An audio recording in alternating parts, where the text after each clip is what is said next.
Hello दोस्तों, नमस्कार। समृद्धि technical में आपका हार्दिक स्वागत है। दोस्तों, आज हम एक इम्पॉर्टेंट टॉपिक के बारे में चर्चा कर रहे हैं। टॉपिक का नाम है कटिंग टूल्स, और कटिंग टूल्स के अंदर के जो कटिंग स्पीड, आरपीएम, फीड, ये सारे चीज़ के बारे में हम डिटेल्स चर्चा करेंगे। और इसमें बहुत सारे कैलकुलेशन भी आता है, उसके बारे में भी हम चर्चा करेंगे और उसे आपको सिखाएंगे कि कैसे किया जाता है। तो दोस्तों, सबसे पहले आपको ये जानना जरूरी है कि आरपीएम क्या है, सीएस मतलब कटिंग स्पीड क्या है, और फीड किसे कहते हैं। आपको सबसे पहला नंबर पे जो दिख रहा है आरपीएम है। डियर स्टूडेंट, यहाँ पर आरपीएम को कई बार भ्रमित करने के लिए कुछ और शब्द से भी लिख देते हैं। जैसे मान लीजिए एन लिख दिया और आरपीएम नहीं दिया तो भी आपको यहाँ पे एन को आरपीएम ही समझना है।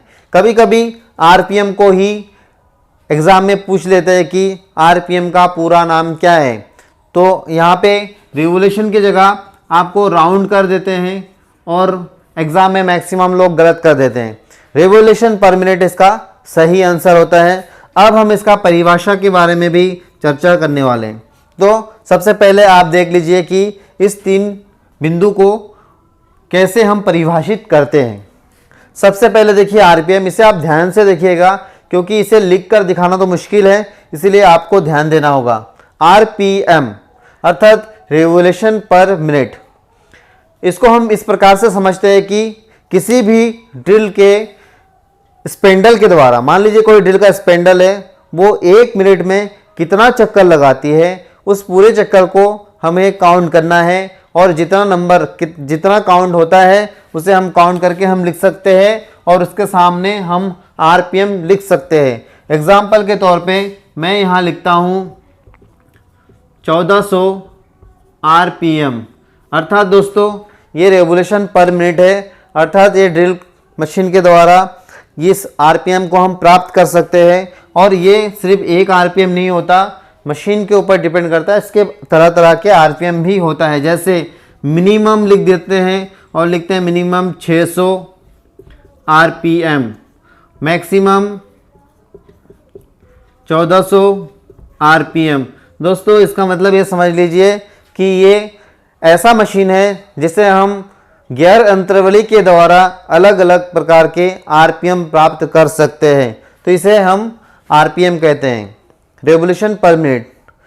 अब हम दूसरा नंबर देखते हैं सीएस, इसको बोलते हैं कटिंग स्पीड।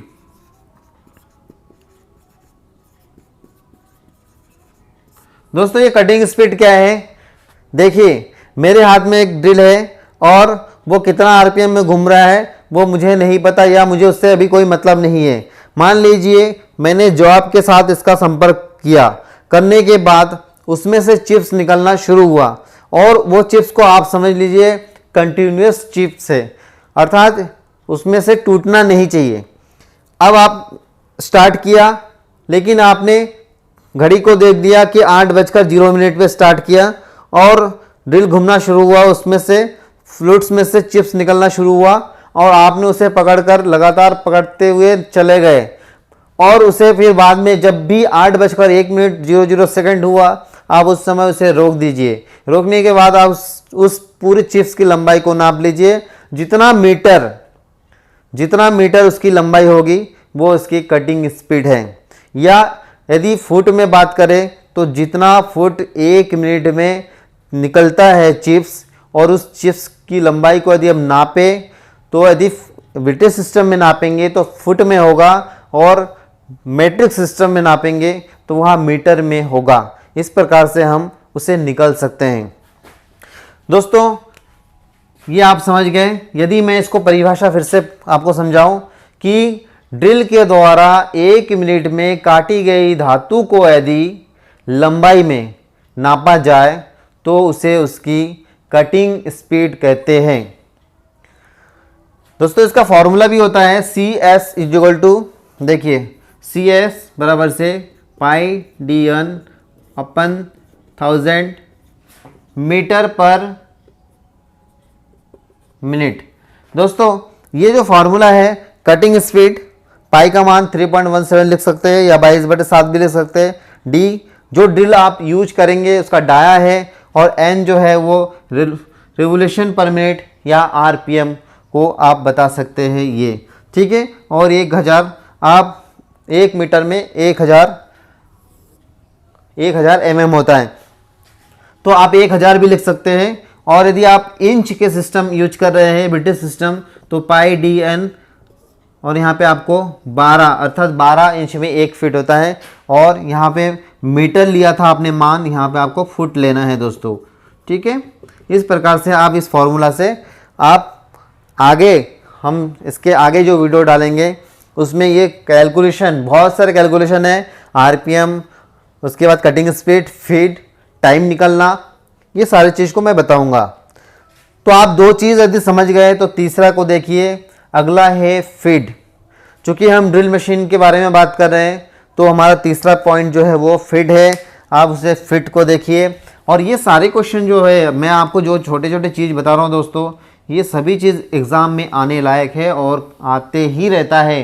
मैक्सिमम एग्ज़ाम में आपको ये सारी चीज़ों को सामना करना पड़ेगा। फिट क्या है? छोटा सा एक क्वेश्चन बनता है कि ड्रिल के द्वारा एक चक्कर में जितनी धातु हटाती है या ड्रिल जितना धंसती है उससे क्या कहते हैं? हो गया क्वेश्चन।